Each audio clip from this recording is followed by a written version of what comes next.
Why does anybody even have to explain what they're trying to do when parang lantaran naman? Hello, gusto kong tumulong. Alam mo ba, isang tao lang yan, di ba? Isang tao lang, si Patricia, di ba? Same with Satan. Si Satan, binigyan ng apple si Eve. Doon lang nagsimula yon. See? Ang layo naman ng example mo. You heard Anti-Insurgency Task Force spokesman Antonio Parlade likening the sprouting of community pantries to the biblical story of the forbidden fruit. The task force says it's only making sure that such efforts do not have communist ties. The pantry at the center of the issue, the one in Maginhawa, has resumed operating today after closing for 1 day over safety concerns.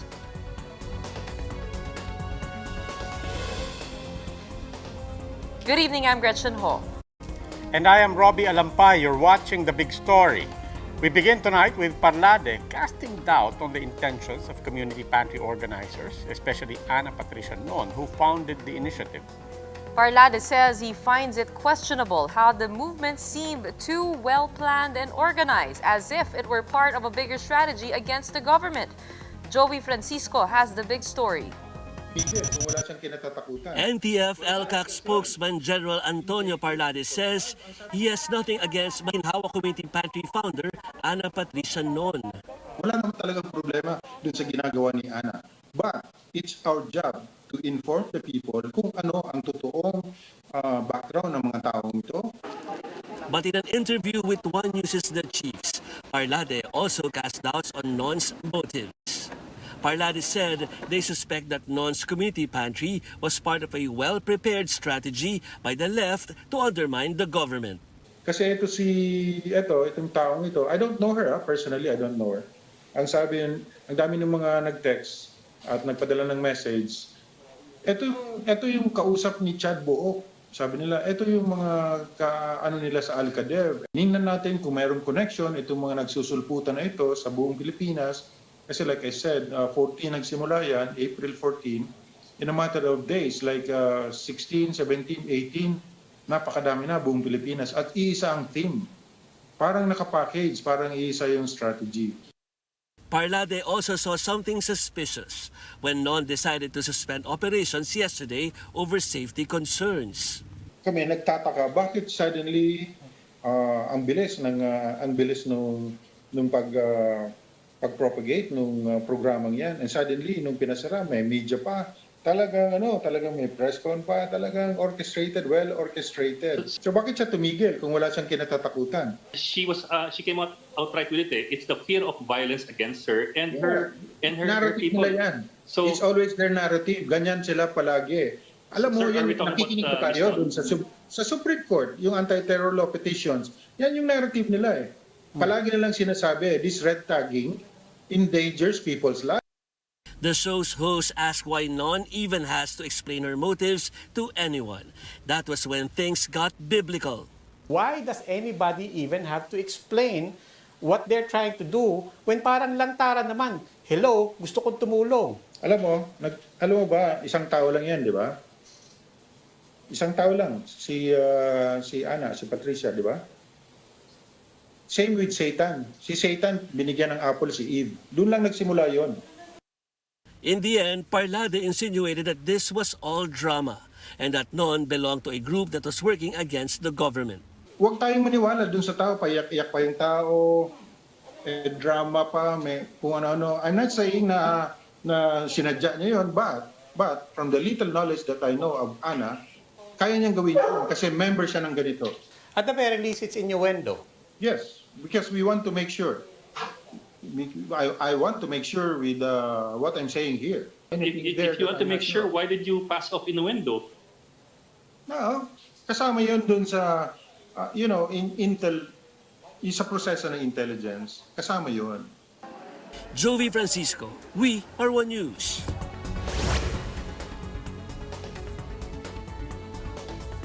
Following and despite accusations of ties with communist groups, the Maginhawa Community Pantry is back.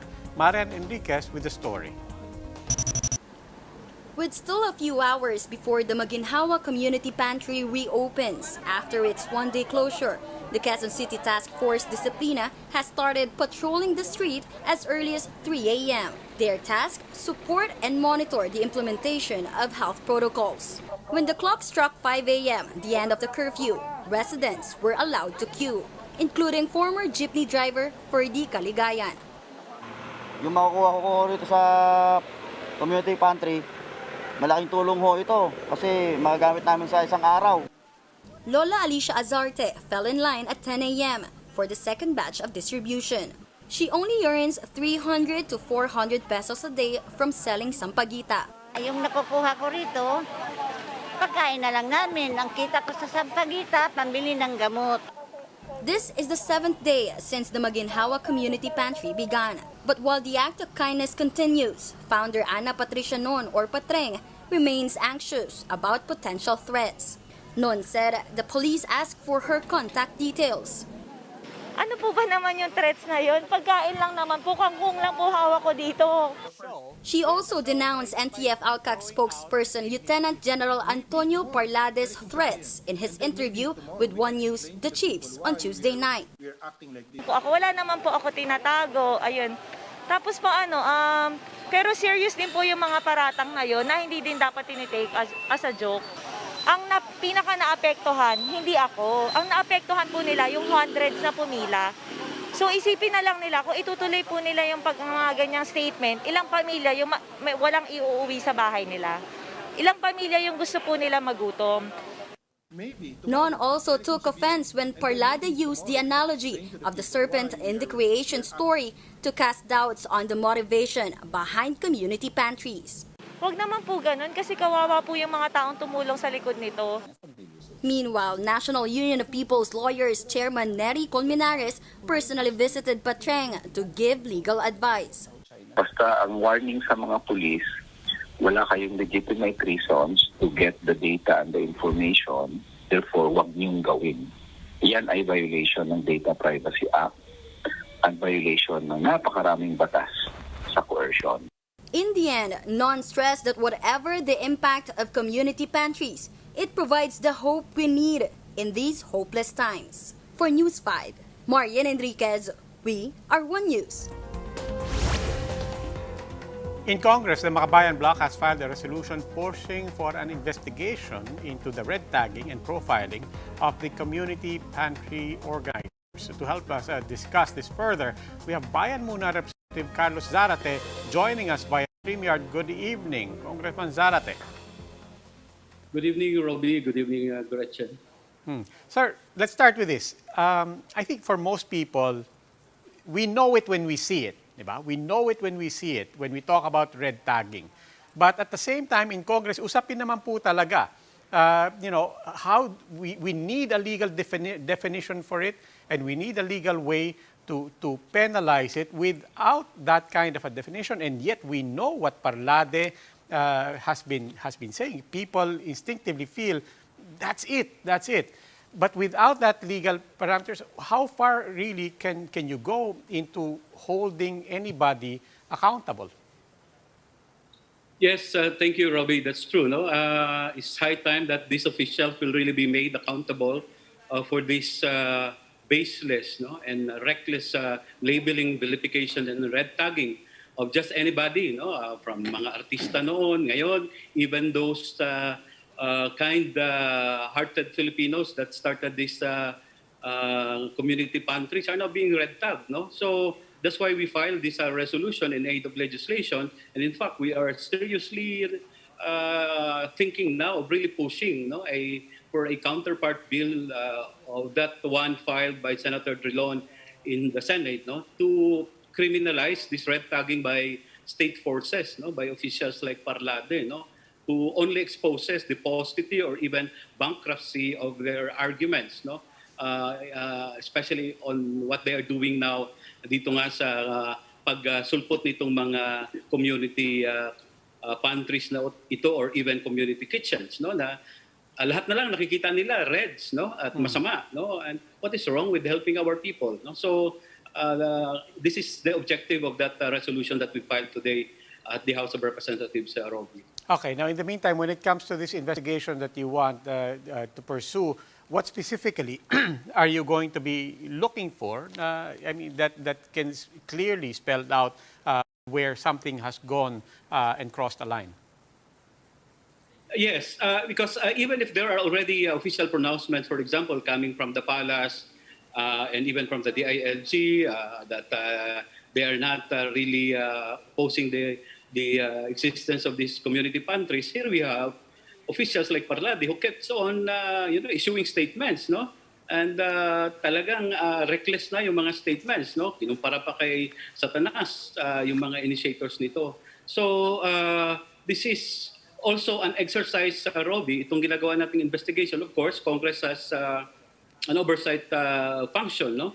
Remember, itong task force ni General Parlade is given 19.5 billion in the General Appropriations Act of 2021, no? So natin makita, ito ba yung 19 billion na ito, ginagamit lang nila dito sa mga walang katuturang pangre-red tag na ito? If that is the fact, then we might as well call for the realignment of this 19.5 billion to much projects that will in fact even help directly our people, no?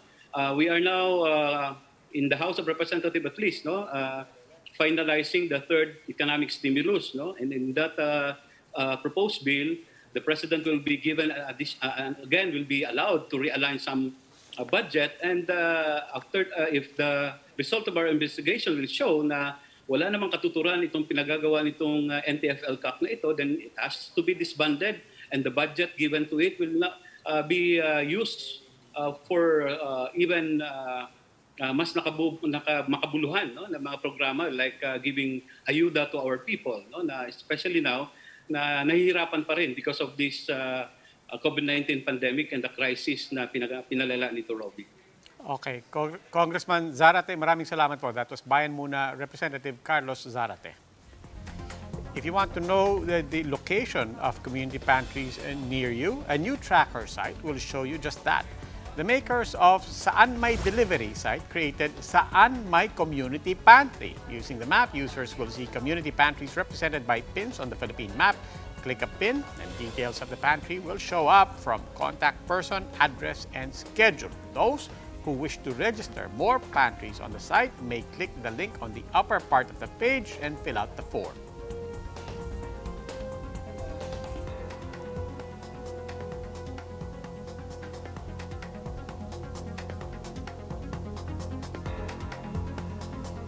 These are the other big stories tonight. The U.S. is cautioning its residents against traveling to the Philippines over high cases of COVID-19. It also singled out areas in the South over security issues.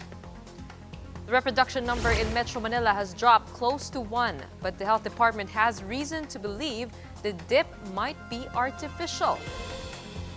And the NBA G League door might have closed for Pinoy wonder kid Kai Soto, but another one open down under. He signs a multi-year deal with an Australian club team. These big stories after the break.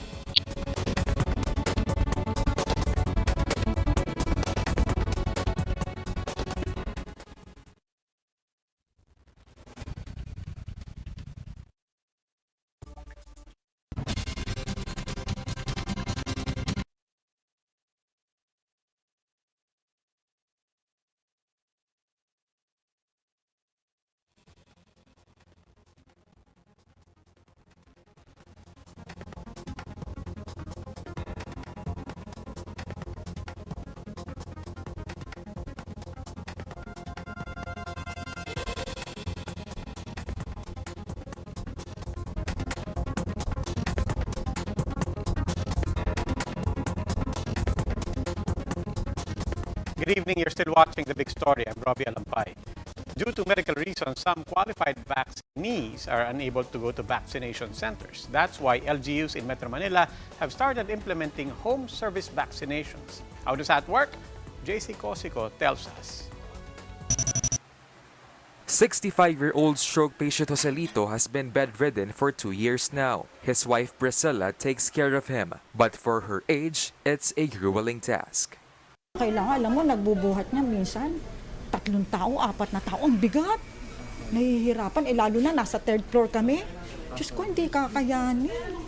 Joselito is already qualified for COVID-19 vaccination, but with his condition, it will be hard to go to the vaccination center. That's why the Manila Health Department visited them instead for a home service vaccination. Diyos ko, laking bagay nun. Tsaka at least, may protection. Kahit hindi siya lumalabas, mas gusto ko yun. Susana's 83-year-old mother Adelina, also bedridden, also received her COVID jab at home. Unang-una, kung pupunta kami doon, mahirapan po kami. Saka baka po kasi si nanay prone na po sa mahawa. Kaya po ang laking bagay po na sila po yung pumunta sa amin. Manila is focusing on inoculating bedridden citizens from the A1 to A3 sectors. Similar to on-site inoculation, vaccinees at home will undergo screening, counseling, and post-vaccination monitoring. So, service ngayon ng City of Manila is pupunta na lang tayo mismo sa kanilang tahanan para to save them the inconvenience of walking or going to the vaccination site. As Manila waits for its procured jabs and the national government's vaccine supply, it halted operations of 20 vaccination centers. But the city clarifies this does not mean depletion of supply. Hindi naman totally walang-wala, pero wala tayong pa-deploy kasi either naka-reserve na siya for second dose patients or naka-reserve na siya for bedridden patients. To date, Manila has vaccinated over 70,000 people from A1 to A3. Taguig has likewise started its home service vaccination for bedridden citizens this week. The city has vaccinated at least 23,000 residents so far. For News 5, JC Cosico, We Are One News. Data from Okta Research suggests the rate of transmission of COVID-19 is slowing down. But does that mean COVID-19 cases are on the decline? Tonight's big number is 1.01. This is the latest reproduction number in Metro Manila, according to Okta Research Fellow Professor Guido David. This means a person infected with COVID-19 will transmit the virus to just one other person. That's a significant improvement from the 1.9 reproduction number before we renewed ECQ. But Health Undersecretary Rosario Vergere says that even if the average number of cases has decreased, this could only be an artificial dip. So artificial po yung mga pagbaba, di pa rin ho natin nakikita sa ngayon. So let's have some more days, maybe next week, baka tingnan natin, masasabi na natin na ito na talaga yung epekto ng mga ECQ at MECQ na ginagawa natin.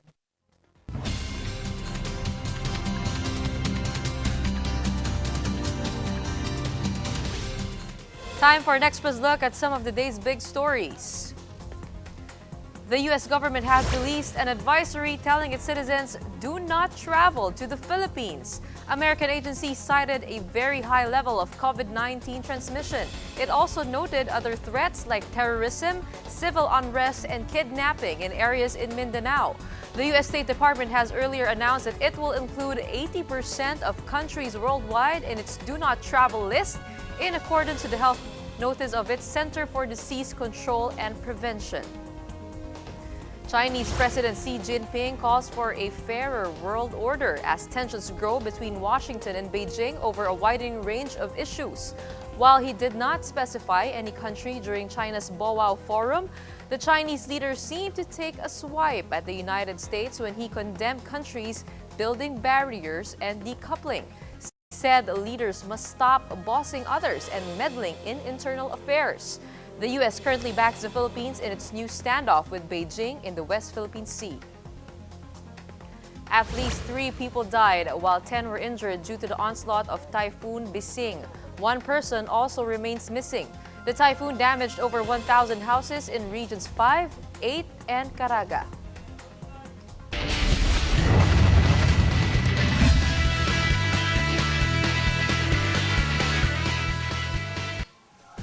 For the big story in sports, Kai Sotto is set to play in the Australian National Basketball League later this year after signing a multi-year deal with the Adelaide 36ers. The The 7'3" big man becomes the first Filipino to join the Australian NBL, a prestigious basketball league that has featured several notable NBA players. Soto, who previously joined the NBA G League squad Ignite, will arrive in Adelaide later in the year for pre-season training.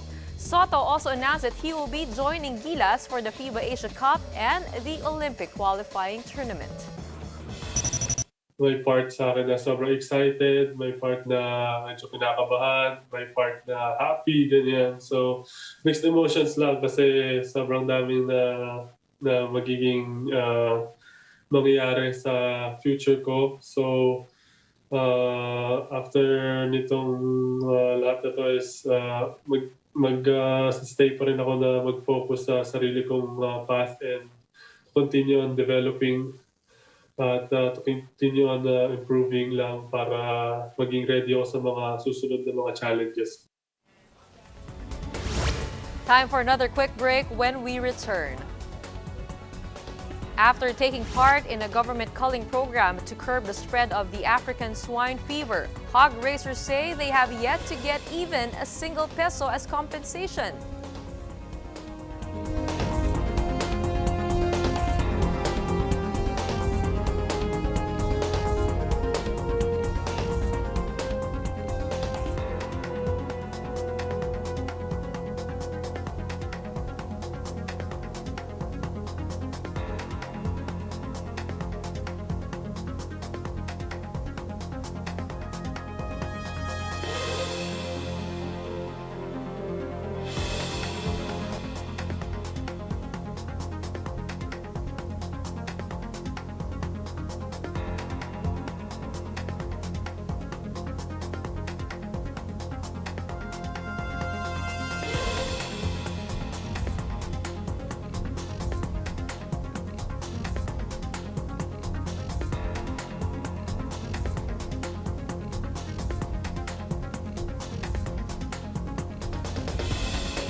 Good evening, you're still watching The Big Story. I'm Robbie Alampay.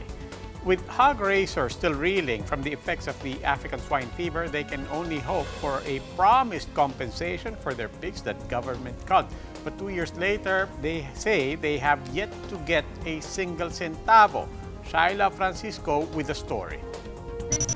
Filled with hogs, this pig pen in Barangay Bahay Pare, Candaba, Pampanga was thriving back in 2019. But when the African swine fever hit the country, its owner Anthony was forced to surrender 30 pigs. The government had to cull pigs with a promised incentive for racers. More than 100 hog racers here in Barangay Bahay Pare, Candaba, Pampanga were promised 5,000 pesos per culled pig. But until now, they haven't received a single centavo. Some racers fear they won't receive anything anymore. 2 months after the hogs were culled in 2019, the Agriculture Department implemented an order.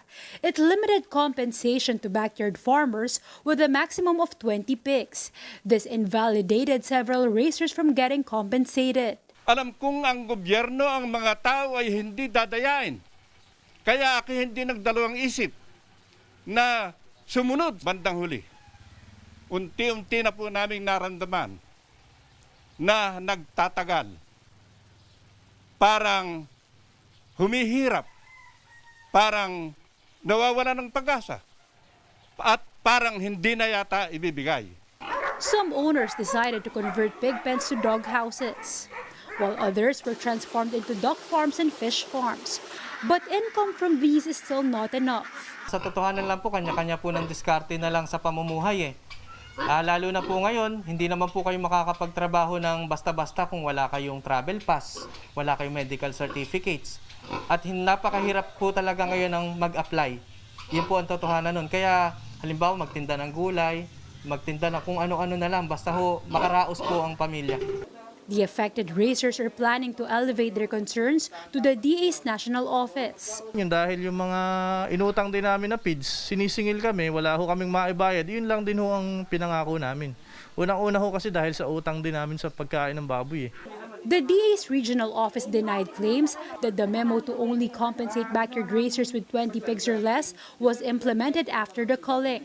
The DA assured that eligible racers will still receive payments. Staggered naman kasi yung pagbibigay ng budget sa amin ng BBM. So kung ano yung dumating sa amin, yun yung ibinabayad namin based doon sa kung sino yung nauna na basta qualified sila doon sa criteria na set ng opisina.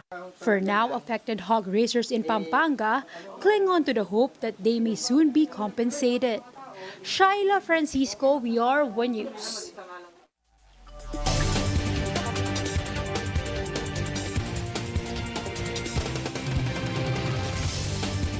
Let's take a look at the biggest stories on print and online. The Philippine Star reports the government is eyeing the purchase of Moderna's COVID-19 booster shot. Vaccine czar Secretary Carlito Galvez said the booster shot can be used alongside COVID-19 vaccines. Moderna's booster shot is still in early stage trials but is expected to be available in the U.S. by fall. From Business World, the country stands to lose some 83.3 billion pesos in workers' wages due to stricter lockdowns in the NCR+. According to the National Economic and Development Authority, almost 20 billion pesos was sacrificed for every week of the ECQ, while almost 15 billion pesos was lost for every week of the MECQ. And this from News 5, concrete barriers and bollards have already been set up for bike lanes along EDSA. The creation of a bike lane network in the country has been given a 1.1 billion peso budget. The Transportation Department and the private sector even released a bike manual to teach riders biking etiquette like proper hand signals. Time for some of the big stories around the world.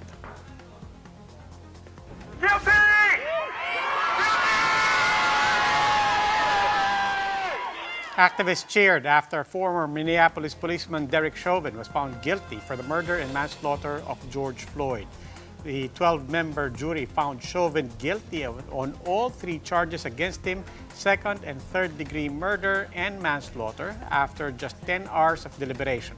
Supporters celebrated the verdict at the George Floyd Square near where the 46-year-old died after his neck was pinned to the street under Chauvin's knee. The fight against COVID-19 is so lonely with patients isolated from their loved ones. That's why a hospital in Brazil thought of a way to ease their solitary state.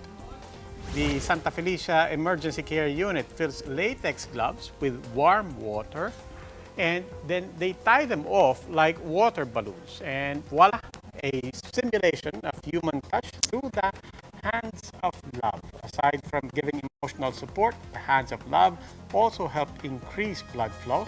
This is really important as cold hands may show an incorrect reading on a patient's oxygen levels. That creation was just brilliant. Galing ng idea, no? And I believe that, di ba? Somehow the patient must feel the warmth. Di ba? Because one of the things that's hardest about COVID is the mental side to it. Pero may tanong ako. Kasi ano yun, parang sa mga COVID na lonely. Pero pwede ba pag wala kang COVID, tas lonely ka, pwede rin bigay yun?